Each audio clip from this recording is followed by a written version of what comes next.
Hello friends, എല്ലാവർക്കും കൊണ്ട് ബ്ലോഗ്സിൻ്റെ പുതിയ സ്വാഗതം. അപ്പം നമ്മളൊന്ന് മംഗലാപുരത്ത് പോയതിൻ്റെ ഡേ 1 ആണ്. അപ്പോൾ വൈകുന്നേരം നമ്മളൊരു അമ്പലത്തിലേക്ക് പോവുകയാണ്. പേര് കട്ടി എന്ന് പറഞ്ഞ സ്ഥലത്താണ് അമ്പലം സ്ഥിതി ചെയ്യണേ. നമ്മൾ അങ്ങോട്ട് പോയിക്കൊണ്ടിരിക്കുന്നു. നമ്മൾ ബസ്സിലാണ് പോണേ. ഒടുക്കത്ത മഴയാണ്. നമ്മൾ കർണാടക ബസ്സിൽ ആദ്യമായിട്ട് കയറാൻ പോകുന്നത്. ഏതോ 47 നമ്പറും കണ്ട പറഞ്ഞു, 47 കണ്ട പറഞ്ഞു. ഗോൾഡൻ എന്ന് പറഞ്ഞൊരു ബസ് വന്നു പറഞ്ഞു. ഒടുക്കത്ത മഴയാണ്. നമ്മളിപ്പോൾ കൊടയിലാണിപ്പോൾ നിൽക്കണം. നമ്മളിപ്പോൾ കൊടയിലാണ് നിൽക്കണം. ഇതേ കുറേ കർണാടക വണ്ടി പോകുന്നുണ്ട്. ഞാൻ കാണിച്ചത് പൊക്കോട്ടത്. ഇവിടെ കയറുമ്പോൾ തന്നെ കുഴപ്പമൊന്നുമില്ല. റോഡൊക്കെ കുഴപ്പമില്ല. ഇവിടെ നിറച്ച് മഴയാണ്. ഞാൻ കാണിച്ചത് ഇവിടെ നിറച്ച് മഴയാണ്. മഴ പെയ്തുകൊണ്ടിരിക്കുന്നത് പിടിച്ചത്. നമ്മൾ പോണ ബസ്സിനെ കാണിച്ചു തന്നെയായിരിക്കും ഗൈസ്. അങ്ങനെ നമ്മുടെ ബസ് വന്നിട്ടുണ്ട്. ഈ ബസ്സിലാണ് നമ്മൾ കയറി പോണേ.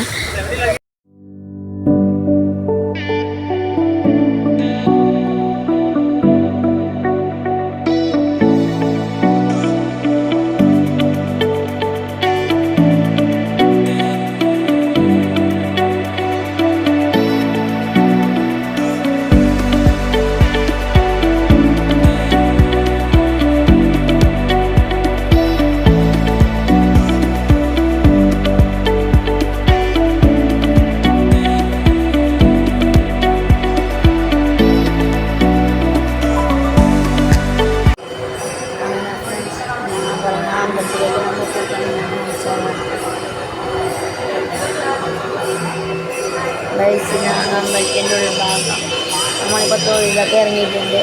ഇനി ഇവിടെ ഏറ്റവും വലിയ പ്രത്യേകത എന്ന് പറഞ്ഞാലും ഇവിടെ ഒരു പുഴയുണ്ട്. ഇതെന്ന് പറഞ്ഞാൽ അമ്പലത്തിൻ്റെ ഉള്ളിൽ കൂടെ ഒഴുകണ പുഴയാണ്. ആ പുഴ കാണിച്ചത് നമ്മൾ ദേവിനെ പൂജിക്കണതാണ് കാണുന്നത് ലൈവായിട്ട്. ഞാൻ കാണിച്ചത് നമ്മളെ മഴയൊക്കെ ഇതായിരിക്കുന്നതാണ്. ഇതാണ് ഇത്. അപ്പുറം പോയി കഴിഞ്ഞാൽ ലൈവായിട്ടാണ്. പക്ഷെ ഇതാണ് പോകണം ഔട്ട് എന്ന് പറഞ്ഞാൽ. ഇതാണ് നമ്മുടെ പുഴ. കണ്ടു, ഒരു ഡാം പോലെ ഇവിടെ കാണാൻ സാധിക്കുന്നതുകൊണ്ട് ഇതിനകത്ത് അധികം ചെറിയ ക്ലാരിറ്റി ഓർമ്മ കാണാൻ സാധിക്കുന്നത്.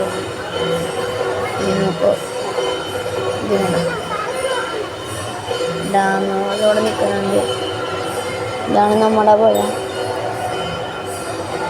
വേറെ ഉള്ളിൽ കയറിയപ്പോൾ വീട്ടിലെടുക്കാനൊന്നും പറ്റി.